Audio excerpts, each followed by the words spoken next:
بسم الله الرحمن الرحيم. اللهم صل على سيدنا ومولانا محمد وعلى آل سيدنا ومولانا محمد وبارك وسلم وسلم عليه. رب زدنا علما، رب اشرح لي صدري ويسر لي امري واحلل عقدة من لساني يفقهوا قولي. پرون سبق کې مونږ د اسناد اقسام شروع کړو چې اسناد په دوه قسمه دی. یو اسناد حقیقي دی او یو اسناد مجازي دی. اسناد حقیقي عادي ته وایي چې د فعل یا شی به فعل نسبت ما هو له ته وشي، او دغه سیز ما هو له د متکلم په نسبت په ظاهر کې ما هو له مطلب دا دی چې په فعل معروف کې د فعل نسبت فاعل ته وشي، او په فعل مجهول کې د فعل نسبت نائب فاعل ته وشي، نه دا ما هو له دی. او بیا د دې صورتونو جوړیږي څلور چې عند المتکلم وي، نو هغه ته مراد دي چې هغه د متکلم د اعتقاد مطابق وي، او فی ظاهر وي چې دا د خارج مطابق وي. نو یې څلور صورتونو جوړیږي چې د اعتقاد مطابق هم وي او د واقع مطابق هم وي، لکه انبت الله البقله. دلته دا انبت فعل نسبت لفظي الله ته شوی دی او دا نسبت دې ته شوی دی، نو دا اسناد حقیقي دی او په دې کې دا د واقع مطابق هم دی او د اعتقاد مطابق هم دی. دویم چې هغه د اعتقاد مطابق وي او د واقع مطابق نه وي، لکه ته انبت الربيع البقله جاهل سره وي. او دریم چې هغه د صرف دغه مطابق وي، د واقع مطابق وي، د اعتقاد مطابق نه وي، لکه معتزلی دی او ته پیژنې او هغه دا خبره کوي چې خلق الله تعالی افعال كلها. او څلورم نمبر چې نه د واقع مطابق نه د اعتقاد مطابق وي، لکه تا ته پته ده چې زید نه راغلی او ته بیا هم چې جاء زید زید راغلی دی، دا خو اسناد حقیقي و. نن سبق کې اسناد مجازي وایي. اسناد مجازي ورته هم وایي، مجازي حکمي ورته هم وایي، مجازي عقلي ورته هم وایي، مجازي اثبات ورته هم وایي. دا ټول نمونه دي، مجاز فی الاثبات او اسناد مجازي، مجازي عقلي، مجازي حکمي. د دې آسان تعریف دا دی چې د فعل یا شبه فعل نسبت ما هو له ته ونشي، بلکې غیر ما هو له ته شي. د فعل یا د شبه فعل نسبت غیر ما هو له ته شي، یعنی د فعل نسبت د فعل معروف کې د فعل نسبت مفعول به ته وشي، فاعل ته ونشي بلکې څه ته وشي، مفعول به ته وشي. او یا د فعل نسبت او په دې باندې څه قرینه موجوده وي، د فعل نسبت د غیر معول ته شي او قرینه پکې موجوده وي. بیا د فعل نسبت یا مفعول ته شوی، یا د فعل نسبت دغه ته شوی، زمانه ته شوی، یا د فعل نسبت مکان ته شوی، یا د فعل نسبت مفعول به ته شوی، یا د فعل نسبت مصدر ته شوی، او یا د فعل نسبت چې دا سبب ته شوی. دا ټول اسناد مجازي قسمونه دي. پوه شئ؟ ولن تعریف یې سره چې د فعل یا شبه فعل نسبت غیر معقول او دوشي او قرینه پکې موجوده وي، یعنی قرینه په دې خبره باندې موجوده وي چې دلته کې د فعل نسبت ما هو له ته نه شي، غیر معقول او ته شوی دی وجه سره، او وجه پکې معلومه وي، قرینه پکې معلومه وي. یعنی یا خدا د چا د نسبت شوی دی، د چا د نسبت شوی دی، دا خو د فعل لپاره یا مفعول وي، یا د فعل لپاره مصدر وي، یا د فعل لپاره سبب وي، یا د فعل لپاره ظرف زمان وي، یا د فعل لپاره ظرف مکان وي، ځکه نسبت شوی. هغه ځای مې هلکه نهر روان دی، نو نهر روان نه وي بلکې په نهر کې د اوبه رواني، په نهر کې څه رواني، نو دلته کې ګوره موږ د روانېدو نسبت موږ وکړو غیر معقول له ته، چې اوبه رواني نه اوبه رواني بلکې اوبه رواني دا نهر چې نن دا رواني نه او په خپل ځای باندې ولاړ دی، خو دا نهر د اوبو دپاره ظرف دی. هغه لکه بنل امیر المدینه، قائد اعظم پاکستان جوړ کړی دی، قائد اعظم سب خخته سمټ بیلچه راغستې وه، د سبب جوړ شوی دی د پاکستان د جوړېدو لپاره، نور کارګل کارانو کړی دی. لکه پوهېږې مې باندې دا اسناد مجازي دی، ډېر ښه قسمونه دي ورځې پې. الاسناد المجازي ومنه دې اسناد نه، یعنی د اسناد دوه قسمونه دي، یو اسناد حقیقي دی، یو اسناد مجازي دی. وهلکه نور نومونه سري، یو مجاز عقلي، مجاز عقلي دی، ويسمى مجازا حکميا، دې ته مجازي حکمي هم ویل کېږي، مجازا فی الاثبات، مجاز فی الاثبات ورته هم ویل کېږي، او اسنادا مجازيا او اسناد مجازي ورته هم ویل کېږي. هلکه وایي د دې تعریف راته وکړه، نو صرف سور ځای ته وګوره، وهو اسناده الى ملابس له غیر ما هو له بتأول. ویل نو چې اسناد د فعل یا شبه فعل دی هغه ملابس ته ملابس ته مطلب څه یعنی اے ملابس له اے للفعل او معناه چې د فعل لپاره یا معنا د فعل لپاره غیر ما هو له غیر ما هو له څه ته ویل اے غیر الملابس الذي ذلك الفعل یعنی غیر ملابس وی د هغه فعلنا او د معناه یا معنا د مبني له یعنی غیر الفاعل في المبني للفاعل وغير المفعول به في مبني للمفعول چې وفعل معلومي مبني للفاعل نه مراد فعل معلوم دی مبني للمفعول نه مراد فعل مجهول دی چې په فعل معلوم کې د فعل نسبت د فاعل نه علاوه بل چاته شوی او په فعل مجهول کې د فعل نسبت د مفعول به نه علاوه بل چاته شوی سواء كان الغير غيرا في الواقع او عند المتكلم في ظاهر برابر خبره ده چې دا غیر ما هو له دا په واقع کې هم غیر وي او کنه صرف د ظاهر کې غیر وي الګي موږ ویلو کنه چې د فعل نسبت ما هو له ته شوی او دا ما هو له د متکلم په نسبانه په ظاهر کې وي دلته دا قید نشته لري کدا غیر په ظاهر کې وي او کنه وي د متکلم په نسبانه وي او کنه وي نه به هذا سقط ما قيل او په دې سره دا خبره ساقط شو چې لګي وای دا مطلب د دې دا دی چې د غیر ما هو له نستا مطلب سره وای کستانه ما ته وګورئ کستا د غیر معولونه مطلب دی چې عند المتکلم فی الظاهر چې د متکلم باندې په ظاهر کې په دې باندې دغه نو بیا ورسو به تاولین قید ته ضرورت نشته ده به تاولین قید ته نشته ضرورت نشته ده او کستا د دې مراد غیر معولوی په واقع کې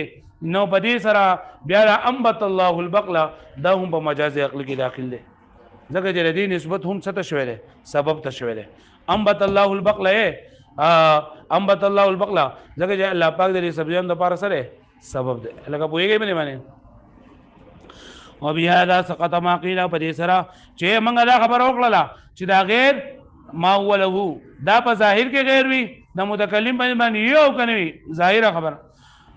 عام ده نو پرې سره تاکو چوا چې ویل شي انه ان اراد غیر ما هو له عند المتکلم فی الظاهر کچرتی اراده کړل چې غیر ما هو لهونه چې د متکلم باندې دا غیر ما هو لوي او په ظاهر کې نو فلا حاجه الى قوله بتاول نو رسو چې مصنف دا قول بتاول روان دي د دې ته ضرورت پکې نه رسو بتاولین ده کنه وهو ظاهر ودا خبر ظاهر وان اراد غير ما هو له في الواقع او کله دین غیر ما هو له په واقع کې دی مراد په متکلم باندې په ظاهر کې نو خرجان مثل قول الجاهل نو دین دا جاهل قول وته انبت الله البقله د جاهل قول جاهل چاته پته نشته ره اته پته نشته چې د هر سال الله پاک راخیږي او انبت الله البقله نه الله پاک چونکه سبب ده نو دا بیا په مجاز عقلی کې داخليږي د جاهل قول ګره د مؤمن نو ځکه مؤمن خدا عقیده د جهر څه کوي او جاهل له هغه بوئیږي نه بده باندې او چې دا ته مصنف ربی دا راکړي مجاز نقلی دا بیا مجاز عقلی شو ولې به اعتبار الاسناد له سبب ځکه چې په دې انبت الله البقله کې نسبت ته څه وشو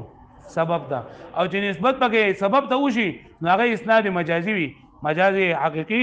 نه اسناد حقيقي نه وي بلکې اسناد مجازي وي الګه پوه شوي بتاول وإذا بتأول چلین دا متعلق ده بإسناده پوره اے وهو اسناده ولو پلا ولګي و اسناده الى ملابس له نا بتأول جار مجرور مدالت بلغه اسناد پوره ومعنى التأول او معنى التأول لا چې انك تطلب ما يقول اليه من الحقيقه چې بشک ته طلب کوي هغه څه چې ته واپس کولې کیږي د حقیقت نه او الموضع الذي يقول اليه من العقل یا هغه ځای به تلاش کوي چې هغه ته دا واپس کیږي د عقل نه حاصل لري راره انتون سبق قرینه چې دلته مقرر کړي شی او قرینه صارفتون چې اړون کی ان ان يكون الاسناد الى ما هو له چې اړو کی رسنه چې دې اسناد ما هو له ته نه شوی الګه پوه شو به باندې چې دې قرینه موجوده چې داګه نه دا پته لګي چې دلته د فعل یا شی به فعل نسبت ما هو له ته نه شوی بلکې غیر ما هو له ته شوی دی او په دې خبره باندې څه موجوده وي قرینه موجوده وي چې قرینه موجوده وي نه قرینه به صحیح چې یا بادا غیر د دې فعل لپاره با یا فاعل وي یا به مفعول وي یا به ظرف وي مکان وي او که زمان وي یا به سوي مصدر وي وله ال الفعل وله ملابسات شتى يولدوا وله ملابسات د دې په ډیر متعلقات دي يلابس الفاعل اے چې ملابس وي د فاعل سره د مفعول سره مصدر سره د زمان سره د مکان سره او د سبب سره لکه پوه شوي وله للفعل د فعل لپاره وهذا اشاره الى تفصيل ودا اشاره کوي وس تفصیل دا او تحقیق د دوه تعریفونو دا ملابسات شتا ډیر متعلقات شتا لکه ودا نه وټه کړي زنه پیژنما نه شتا معنی مختلف دي مختلفه جمع شدیدین کا مریض و مرضى و شتا جمع د شدید لکه مریض جمع د مرضى دا لکه مرضى جمع د مریض دا او شتا ویلېږي کی ستا आवाज ناراضي کنه ها نو اصل يلابس الفاعل جاء ملابس في فاعل سرا والمفعول به والمصدر والزمان والمكان والسبب ولم يتعرض المفعول معه والحال ونحو لان الفعل لا يشمل ايه وتاوي چې د فعل لپاره ډیر ملابس راځي یعنی د فعل نسبت فاعل ته کوي کله مفعول ته کوي کله مصدر ته کوي کله سبب ته کوي کله ظرف ته کوي نو دغه شان د فعل نسبت خو کله تمیز ته هم کیږي کله مفعول معه ته هم کیږي کله حال ته هم کیږي نو دې په ذکر نه کړل وې مراد زمنګ د دین هغه چې د فعل نسبت ورته ډایرکټ کیږي اول دغه هغه ته ډایرکټ نه کیږي بلکې د صدوري نه کیږي ولم يتعرض للمفعول معه ومفعول معه او حال ته تعرض ونقوله لان الفعل ذكر فعل لا يسند اليها د اسناد نه کولېږي هغه ته نو کله فعل نسبت په فعل معروف کې فاعل ته شو او په فعل مجهول کې نائب فاعل ته شو نو دا به اسناد حقيقي او مجازي به وي اسناد حقيقي به وي سببي و اسناده الى الفاعل الحقيقي او اسناد الفاعل حقيقي دا یا مفعول به دا اذا كان مبنيا له کله چې دا جوړ لري لپاره یعنی مطلب للفاعل فاعل لپاره او مفعول به یعنی اسناده یعنی ان اسناده الى الفاعل چې اسناد الفاعل دا کله چې دا مبني للفاعل یعنی فعل معروف او الى المفعول به یا مفعول به دا اذا كان مبنيا له کله چې دا فعل مجهول وي نو حقیقت دا به حقیقت وي کما مره لکه څنګه دا خبر وسه کړی شه تیر شوی دا و اسناد الى غیرهما اذر فعل نسبت په فعل معروف کې د فاعل نه علاوه بل چاته او په فعل مجهول کې د فعل نسبت د نائب فاعل نه علاوه بل چاته دا کول د سدي اسناد مجازي دي واسناده الى غيرهما او نسبت د فعل یا شبه فعل غیر دا یعنی غیر د فاعل او مفعول به دا یعنی غیر الفاعل مبني للفاعل وغير المفعول به في المبني للمفعول للملابسه د ملابسه يعني لاجل د دې وجنه ان ذلك الغير يشابه ما هو له چې دا غیر تلند مشابه د ما هو له سره په ملابسه د فعل کې مجاز دا بسوي مجاز وي كقولهم عيشه راضيه ګوره ما ته ګوره وسوم تاسو دې کتاب ته وس چې کله هم ګورئ نو بیا کتاب ته ګورئ کنه ما ته ګورئ ترجمه خو تاسو نه سویل لګنه قرآن مجید کې عيشه راضيه کم ځای کې راغله ده فهو في عيشه راضيه في جنه عاليه لا تسمع فيها لاغيه معنی وکي فهو دا جنتیان چې دې په سکه وي عيشه راضيه په داسې ژوندۍ کې به وي ژوندۍ کې به چې هغه ژوندۍ به سوي د خوشالو وي ژوندۍ به سوي په خوشالو وي ژوندۍ د خوشالو وي نو دې لګي ژوندۍ د خوشالي نه بلکې په دغه جنت کې چې دا کم کسان وي د دوی ژوندۍ به په خوشالي د دوی ژوند به په خوشالي باندې تیریږي نو لګي دا راضیتون دا چې نه دا شی به فعل له سره اسم فاعل لګنا او دل کې د دې نسبت شوه ر عيشتون دا عيشت راضیتین ده عيشت راضیتین ده کنه نو په دې راضیتین کې دا هي ضمیر راجه ده عيشتین دا او راضیه معنی دا خوشاله کېدونکې دا راضیه معنی سره او د عيشه معنی موږ څه کوو زندگی خوشاله کوونکی نه بلکې زندگی خو خیسته را کنه خیسته کړل شوی دا موږ وای دغه انسان دیبا په زندگی خوشالیدون کې بوي انسان په خپل باندې خوشالیدون کې لري نو دلته د فعل نسبت فاعل د پکارو د دې فعل نسبت د شی به فعل له د دې شی به فعل نسبت فاعل د پکارو او مرضیه چې نه دا اسم مفعول له سره مفعول له نو د فعل نسبت د شی به فعل نسبت غیر معول او تو شو کنه غیر معول او تو شو کنه نو دا سره مجاز ده سره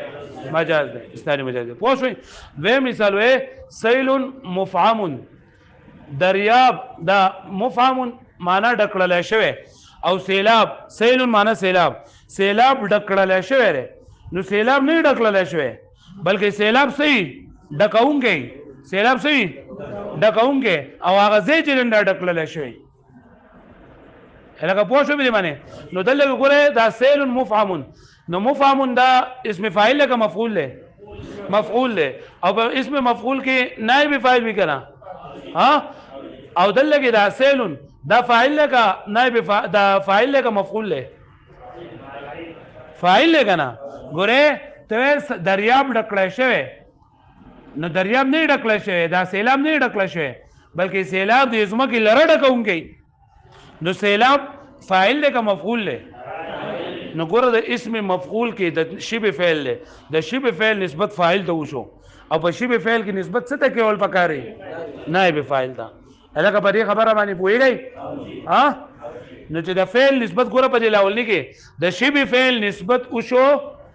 فاعل ته پکار او مفعول ته وشو نو دا څه شو اسناد مجازي او فاعل مفعم کې د دې مفعم شبه فعل له د دې نسبت فاعل ته وشو نو دا سره اسناد مجازي دی درې مثال لیکل لري شاعر د شاعر شعر نو دلته دا شاعر اسم فاعل له شاعر سره اسم فاعل له او د دې نسبت دې ته شوی دی شعر ته او شعر مصدر دی شعر سره نو اسم فاعل نسبت مصدر ته شوی وای دلته کې د شعر مثال د لیکل لري خو دا مثال صحیح نه دی ځکه چې دلته کې دا شعر په معنا د منظوم دی شعر په معنا سره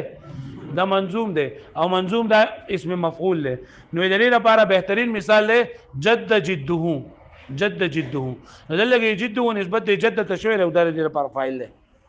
هغه پوه شوی به معنی نهاره صائم چې روزدار دی ورځ د هغه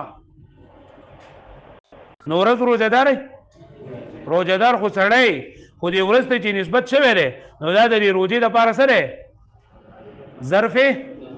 ظرف زمان دی څه دی ظرف زمان دی نهر جاری نهر نو نهر جاری نه بلکې په نهر کې دا اوبه څه وي جاری وي خو دا نهر د دې اوبو دپاره ظرف دی ظرف مکان دی نو ځکه لکه پوهیږئ به دې باندې اوس ورته ګورئ كقولهم عيشة راضية لکه قول د دې چې عيشة راضية دی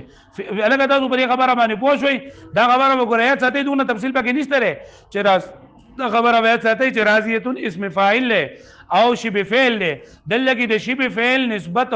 دا مبني للفاعل اسم فاعل مبني للفاعل وي او اسم مفعول مبني للمفعول وي نو دلته کې د اسم فاعل نسبت پکار و چې فاعل ته شوی وي او دلته کې د اسم فاعل نسبت څه ته شوی دی مفعول ته شوی دی نو دا سره مجاز دی وي عيشة راضية فيما بني للفاعل هذا چې مبني للفاعل و چې راضية دی واسند الى المفعول به او د دې نسبت له شی مفعول به دا ځکه اذا العيش مرضيه ځکه دا زندگی خیسته کړل شي او په زندگی کې چې سوګي نه هغه راضیتون خوشحاله وي هغه پوهیږي کنه وسیل مفعم او دریاب ډکړل سیلاب ډکړل شوی في عكس اعني فيما بني للمفعول واسند الى الفاعل چې مفعم اسم مفعول له او د دې نسبت پکار و چې دا اسم مفعول ده شوی او دلته نسبت څه ده شوی دی سیلاب ته ځکه لان السيل الذي هو يفعم ځکه سیلاب هغه شی دی چې هغه ډکوي ايم لغو من افعمت الاناء دا افعمت الاناء ماخوذ دا ملاتو کله چې ډکه هغه پوهیږي کنه وشعر شاعر کې د شاعر اسم فاعل له او د دې نسبت شوی له مصدر ته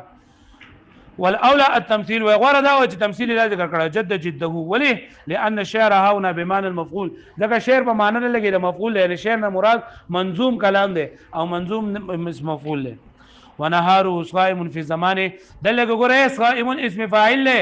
او د صائمون کې هو ضمیر دی چې راځي د نهار دا نه دا نهار دا صائمون د دې لپاره فاعل نه دی بلکې د دې لپاره فاعل خو بل څه دی دا نهار د چې نسبت شوی دی نو دا د فعل د لپاره سره ظرف زمان دی ونهر جار في المكان اي جاری کیدونکې نهر جاری کیدونکې نو ګوره دلته دا جار اسم فاعل له جار سره اسم فاعل له او اسم فاعل کې هو ضمیر دی چې راځي د نهر ته او دا نهر جاری کیدونکې نه دی بلکې په نهر کې دا وبسري جاری کیدونکې دي نو دلته کې د فعل د اسم فاعل کې د شبه فعل کې د فعل نسبت د زمان ته کېدل د غیر معول ته کېدل لکه چې دلته کې مناسبت سره چې د لپاره مکان دی لان الشخص صائم في النهار والماء جار في النار الګه پوه شوي وبنى الامير المدينه في سبب چې امیر صاحب مدینه خار جوړ کو نه امیر صاحب خارونه نه جوړای بلکې دا امیر سبب جوړ شوی دی خار دا جوړولو لپاره ها اوس دا خبره کوي کنه چې دا مجازي عقلی نه نه مجازي عقلی وای دا څنګه چې په نسبت اسنادي کې استعماليږي نسبت اسنادي لکه مطلب فعل او فاعل چی کنه مبتدا او خبر دې د اسنادي وای او نو څنګه چې بدی کې دا مرাজি د قشان دی په نسبت اضافي او په نسبت ایقاعي کې مرাজি نسبت اضافي څه ته وای چې یو پکې مضاف او بل پکې مضاف الیه وي او نسبت ایقاعي چې د فعل عقوق پای باندې شو په مفعول طرف ته شوی وينبغي اي علماء مناسب دا چې دا مو پیژندل شي دا خبره ان المجاز العقلي يجري في النسبه لغير الاسناديه ايضا چې دا مجاز عقلي دا جاري کی په نسبت غیر اسنادي کې هم دا غرنګي من الاضافيه لغه اضافي شو او ايقاعي لکه اعجبني انبات الربيع اے ته واذا په تعجب کو وګړو علماء انبات الربيع دا موسم پسرلی بوټو را ټکول نو دا موسم د انبات نسبت ربيع ته کېدل دا حقيقي دی که عقلي دی الکه انبات بوټي راخېږي و بوټي الله راخېږي کدا دغه راخېږي موسم پسرلی راخېږي نو دلته چې د موسم پسرلی ته نسبت وشو نو وای چې دا پسرلی راغی د پاره سبب دی پسرلی راغی د پاره سره سبب دی یا ته اعجبني جري الانهار ز په تعجب کو وګورئ علماء د نهر جاری کېدلو نو دا جري الانهار او په بل مثال کې انبات الربيع دا نسبت اضافي دی سره نسبت اضافي دی او جري الانهار یعنی د نهرونو جاری کېدلو نه نهرونه نه جاری کېږي بلکې په دې کې څه جاری کېږي او دا شان ودا خبره ځان نه کوم قرآن مجید ته مې قال الله تعالی الله تعالی وی وان خفتم شقاق بينهما وای کدا شو یریږي د خځه خاون په منځ کې د اختلاف نه نو په منځ کې کوئی اختلاف نه راځي بلکې هغه حالت کې راځي کم حالت چې ځوان په منځ کې راغله په هغه حالت کې اختلاف راځي نو دې لګي په بینهما کې د خځه خاون په منځ کې اختلاف نه چې دې سره اخیټه مولا سره اختلاف می تر وېستو بلکې دا هغه حالت کم چې دوی په منځ کې راغله پای کې اختلاف ده الګه پوه شو به معنی او بل مثال ومکر الليل والنهار چې الله تعالی وایي چې قرآن مجید کې پورا څنګه ده وایي کنه قاریانو صاحبانو بل مکر الليل والنهار اذ تأمروننا وای تاسو لکه چې په عذاب کې غرزولې نه هغه تاسو د شپو او د ورځې تدبیرونو نو مکر الليل والنهار شپه او ورځ تدبیر نه کوي شپه او ورځ تدبیر نه کوي بلکې په شپه او ورځ کې خلق تدبیرونه کوي په شپه او ورځ کې څه کوي خلق تدبیرونه کوي نو دلته دا نسبت د شپې او ورځې ته ځکه شوی دی چې د شپه او ورځ د دې تدبیر کولو د پاره سره مکان دی مکان سره مکان دی ته نومت الليل ټول شپه مې خوب وکړو وای ما نومت الليل زه شپه کې وده شوم نو په شپه کې څوک نه وده کېږي خلق په کټ کې په بستر کې په دې کې وده کېږي ها خدا لیل لري خوب د پاره سره ظرف ته ظرف هر ځای سبب نه مسلمانانو هر ځای سبب نه دا ظرف ته پوه شو به معنی واجريت النهر و نهر می جاری کو نو نهر غو خپل نشي جاری کولای او سبا کې جاری کېدو او وبا کې جاری کې سبا کې سګه او به جاری کې خو نسبت دې نهر ته ولي وګو دا چې دا د ابو د پاره سره ظرف ته ظرف الله تعالی وی ولا تطيعوا امر المسرفين ويتدري دغه د مسرفانو د اسراف کوونکو اطاعت مکوا نو داو بسنګ اطاعت کوي وای داغو د حکم اطاعت مکوا ولا تطيعوا المسرفين في امرهم لکه پوه شوي و تعریف الخا وې تا چې اوس موږ ته دا خبره وکړه لکه نه چې لکه دا تعریف دا لکه څنګه چې اسنادي ته داخل دی نو دغه شاید نسبت ایقاعي او نسبت اضافي ته هم داخل دی نو په تعریف کې خو موږ ته دا خبره نه وکړې نو په تعریف کې موږ صرف ویلو چې اسناد شوی هغه اسناد عام دی که اسناد تام وي او که اسناد غیر تام وي نو په تام کې دغه بل اسناد داخل شو او بغیر تام کې د اضافي او ایقاعي داخل شو پوه شوي نو والتعريف المذكور انما هو للاسنادي او تعریف مذکور دا اسنادي لپاره اللهم الا ان يراد چې اراده وکړه اللهم یعنی د اعتراض نه بل خاصه نه نو یا الله صرف دا ویلېږي اراده وکړي بل اسناد مطلق نسبت دي اسناد مراد هم غلطه کې مطلق نسبت ده او وها هنا مباحث نفيسه ولله نور خپل باسونه دي هو الشحن بها الشرح پای باندې موږ خپل شرح خسته کړی دا نو کله خو جو الته کې بیا وګورنو او کله نه خو خونداسته خو به پلانو مې ده الګه پوه شو به باندې اورم به بلور ان شاء الله